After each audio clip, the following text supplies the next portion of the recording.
Hi there, this is Jacqueline with Nikkelanddimedecor. I'm so glad you're with me. And we're going to make the cutest thing you've ever seen. I love pillows, and pillows are expensive, and you can make your own, and you can make them to look very professional, very top-notch, nice pillows. And we're going to make this today. It is the nicest thing for a graduation gift, a birthday gift, Christmas, whatever. And so much fun to make, and very, very simple, honestly. Beginners can do this pillow. I guarantee you can. Now, not everybody has an embroidery machine, but I'll tell you later in the video what you can do if you don't have one. Oh, there's the back. Now here's another one I made.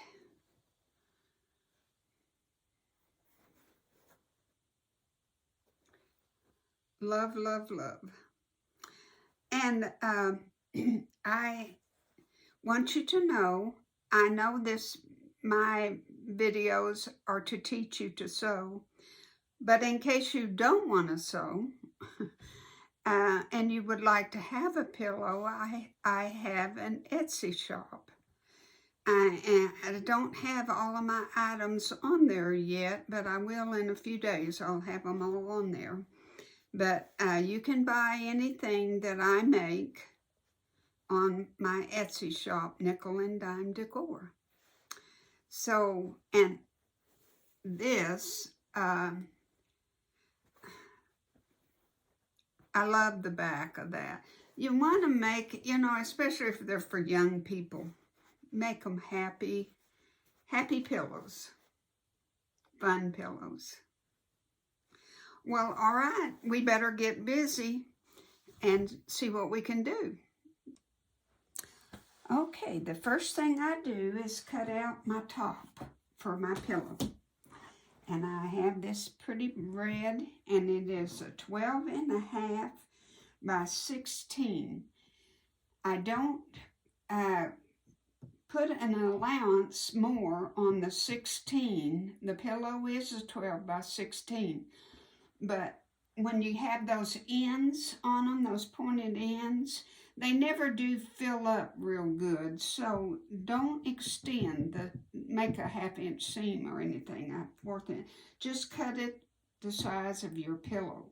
But I do allow a 1/2 inch for the width of it, because when you're stuffing that pillow form in this pillow, it's a very, very tight fit. These are very fluffy pillows. So I am allowing a 1/2 inch. So 12.5 by 16. Now I have embroidered my initial on my embroidery machine.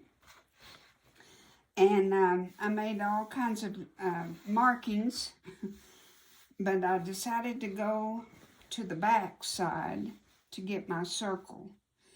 I don't know, it was just clearer for me. Here is the stabilizer that you put on before you do your initial. Now I'm going to cut it out and then cut out a circle of my heating bond and put it on here.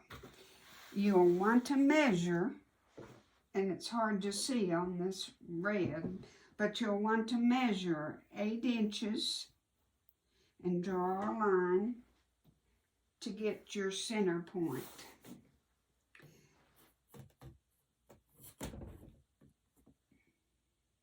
And if you need to use a different color of pen, but these pens that I got from the same company, they're called fine liners, and they're erasable, but I don't trust them as good as their original friction pens. This says erasable, so maybe I should just try to use the eraser or this up here because it leaves a little bit of a white residue. So I'm just going to use I won't be able to see this, I don't think at all. But just make you a line, your 8 inches. And then, since it's 12.5, go 6 1/4. And if you'll take your 6 1/2 inch ruler and just put your 1/4 inch line there, you can mark 6 1/4 is real easy. And just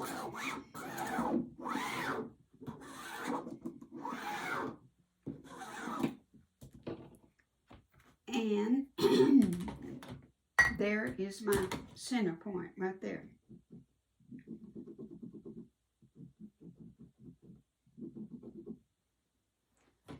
Very hard to see, but I can see it. So I'm going to cut out, like I said, my circle, and I'm going to cut out on the biggest one. And if I decide that's too big, I can always go down smaller. I think it is bigger than the ones I've made previously, but we'll see. Cut right on that line as good as you can.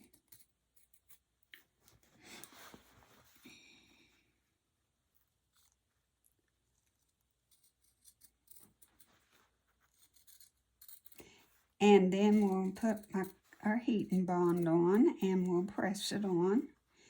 And then we'll go to the machine and we'll do a blanket stitch. And I'm going to do my blanket stitch in black. And because I really want her colors are red and black, and the initial is the only thing that I have black. So I want it to really pop. I used black thread for the initial, and I want to go around it with black. Now let me get all these markings off of here so we can see what we got.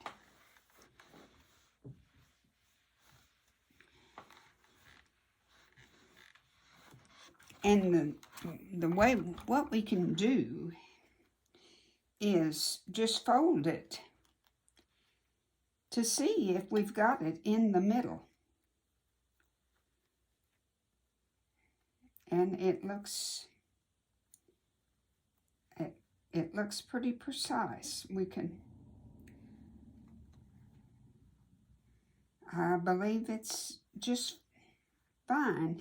It looks like there's more down here than up here to me. That needs to be trimmed a little bit, but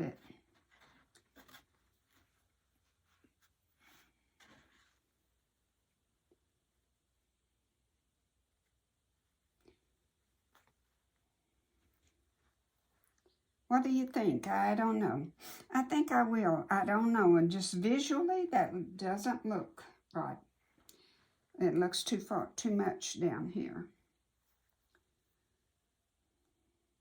But trust my thinking and go from there. Okay.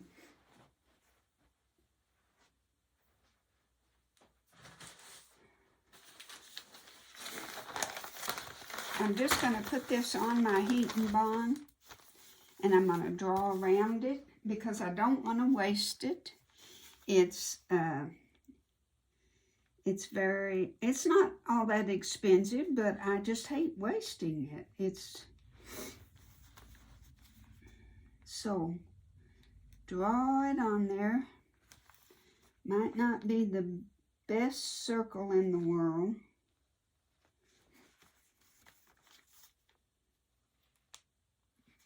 But it's gonna be close.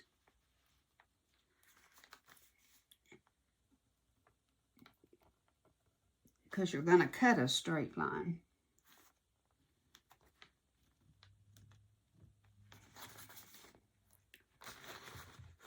cut it smaller, just a little bit smaller. Because have you ever used this stuff and put it under your iron and it extended over what you were doing and you made a mess? So I'm going to try to go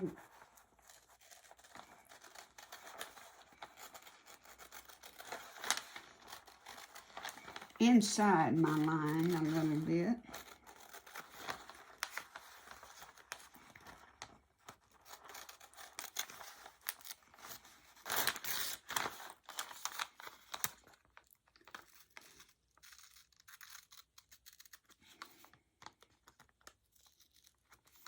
Now, I have found in doing these, I've done quite a few of them. You see, this is pretty bumpy and, you know, rough. But it does this, we'll put this on here and then we'll trim it to fit. It does adhere pretty good. You hold this down, 10, 15 seconds. And even though it's really rough and really bumpy, it works.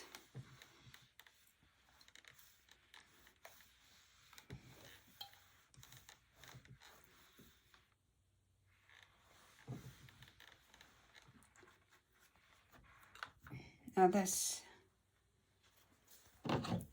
go around and trim wherever that is sticking out.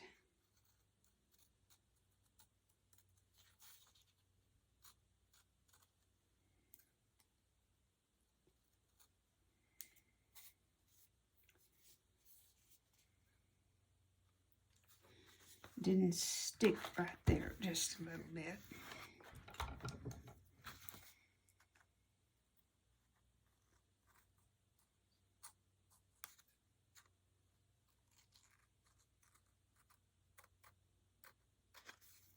Okay. Now, we'll let the paper cool just a minute, and then we will find our center point, which was right there. Kind of put it down there, right there. There's our center point. And what I do, because we have to pick this back up and take the paper backing off of it.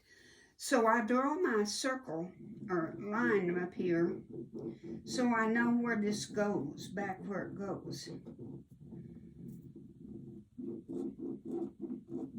Just go across there. And I think I can find it. Take a pen. Score your paper 3 or 4 times and take your paper off.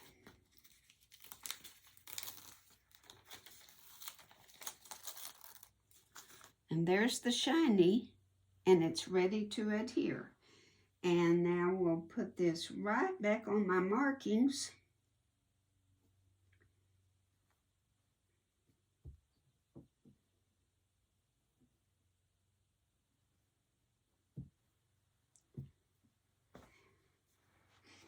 Now, the secret is to get it back up here without moving it. And reposition if you need to. There's my straight line. And I do have lines on my fabric. I could count them, I guess. But that's too much trouble.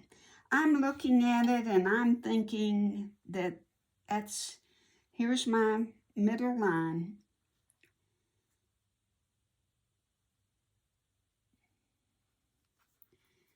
And there's the line that I drew.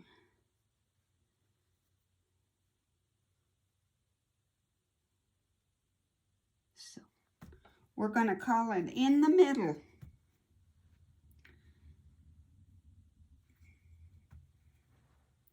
And if we want to be sure, we can measure.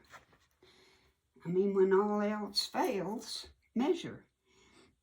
5 3/4. 5 3/4. Almost exactly. Then hold this down for 10 seconds, 15. And we're going to be sewing this. We're going to use the blanket stitch, so it's going to stay, but this just helps, you know, get it positioned. And I didn't get that on there far enough to the edges. Well, yes, I did. Really, you're not supposed to be rubbing like I am. You're supposed to just lay it on there, but because of the creases and the crevices and the little dips and everything, I kind of have to go around. Okay, there's our initial. Now I'll be right back. My next step of what I like to do to make a real high quality pillow is put a piece of batting behind the top piece. When you blanket stitch, it really does better with something behind it. And this particular batting I'm using is thicker than I like it to be, but it's okay. It works just fine. I like warm and natural 80-20 for this. It works much better. It's flatter and smoother. But this, it just gives the pillow such a fat, nice look to it, in it, instead of being skimpy. So I'm going to pin this because when you do this, it moves around. And I'm going to pin, 2 on each end and 2 or 3 up here. And then I'm not going to show you my blanket stitch because that just is too time consuming. But when I get through with it, I'll show it to you. Every machine has a blanket stitch on it, I think. Mine, I have a Bernina, and mine happens to be number 79. But I hope you have one because it's just such a beautiful stitch. And when I was looking at this, it reminds me of a baseball. And that blanket stitch is going to be perfect for it. And I'm going to do it in black. So I'll be right back. Well, there's our all blanket stitched on. Isn't that precious? Love it, love it. Now I have a bigger buttonhole blanket stitch, but it duplicates, goes twice, and it makes it much thicker, and it takes a lot longer, and I have discovered that this is so much easier on me. Now, if you've got little bitty threads, just get a little pair of real sharp pointed scissors and clip them. Now, our next step is to put the back on, and you're through. You are through with a very, very high-end, top-quality pillow. I have cut out 2 pieces. This is my back. Isn't that gorgeous? I, of course, have just had this. I had a roll of this that I got at an estate sale, and I probably bought, I bet there was 3, 4, 5 yards in that roll. And I thought at one time I would make curtains, but that never happened. So what you do is you cut out your you have 16-inch length, but you need 4 more inches. The directions tell you to take 6 more inches. To me, that is a great waste of fabric. and I'll show you why. So you cut it out, your 12.5 inches by 20, and you cut 2 of them, and you fold them lengthwise in half, and press your seams. Then match up your seams. Take your other one with your raw edges to the raw edges, and you will have your pressed edges overlapping each other. Then you take the time to put 1,000 different pins in here, because you just have to. You want to be sure that you catch these evenly and that you catch this evenly underneath. And you're going to have to pin it, because you cannot, you just can't depend upon it to stay. And when I get it all pinned, you see where it's overlapped a good, your 4 inches, and that's more than enough. Because if you had any more, it's just a waste. You don't need that much double, is what I'm trying to say. So I say that 4 inches is sufficient. I'm going to pin it all the way around, and then you will just sew a 1/4 inch seam. A good fat 1/4 inch seam, don't skimp. You don't want to get too close to the edges and maybe take the chance of not catching something. So even 3/8 if you want to, but then that's going to take up on your pillow. So I wouldn't do that. All right, after you sew it all the way around, then all you have to do is open this up, turn it right side out, and you have a finished pillow. And before you turn it, you're going to have to trim off your edges, you know, as close as you can get to the seam, not too close. You sure don't want to poke a hole. And then I use this little knitting hook or crochet hook, whatever it is, to push up my corners. And I have learned not to worry if they're not sharp points, because I have put a hole in it, and I don't want to do that. So I just do it as good as I can and then leave it be.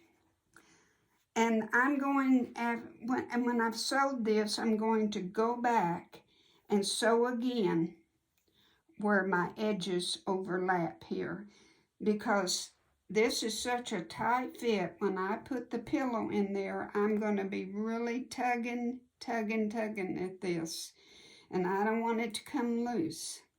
So I will go closer, try to get right on the seam, but yet go just below it.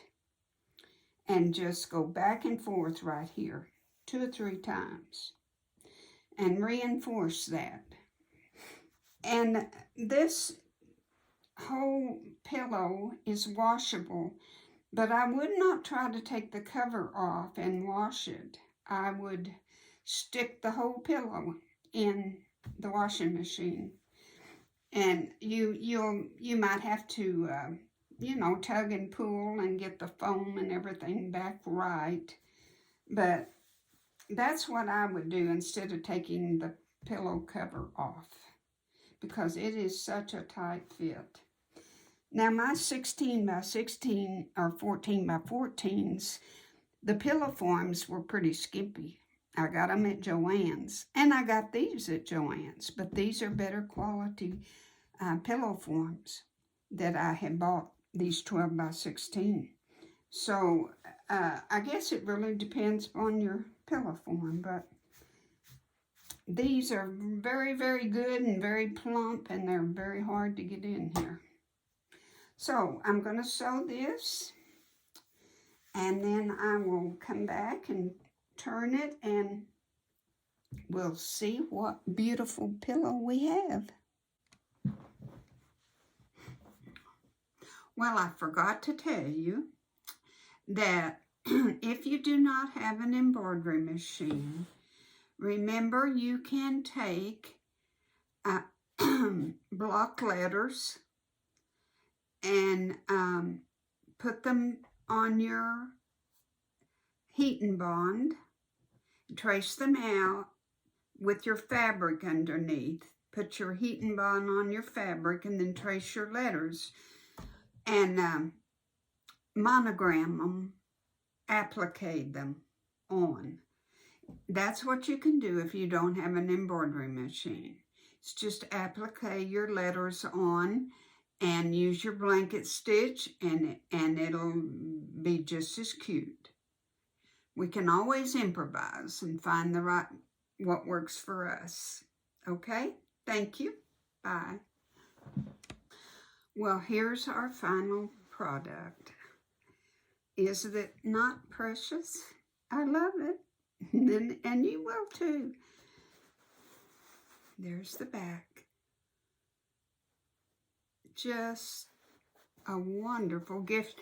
And if you want to make them for your home,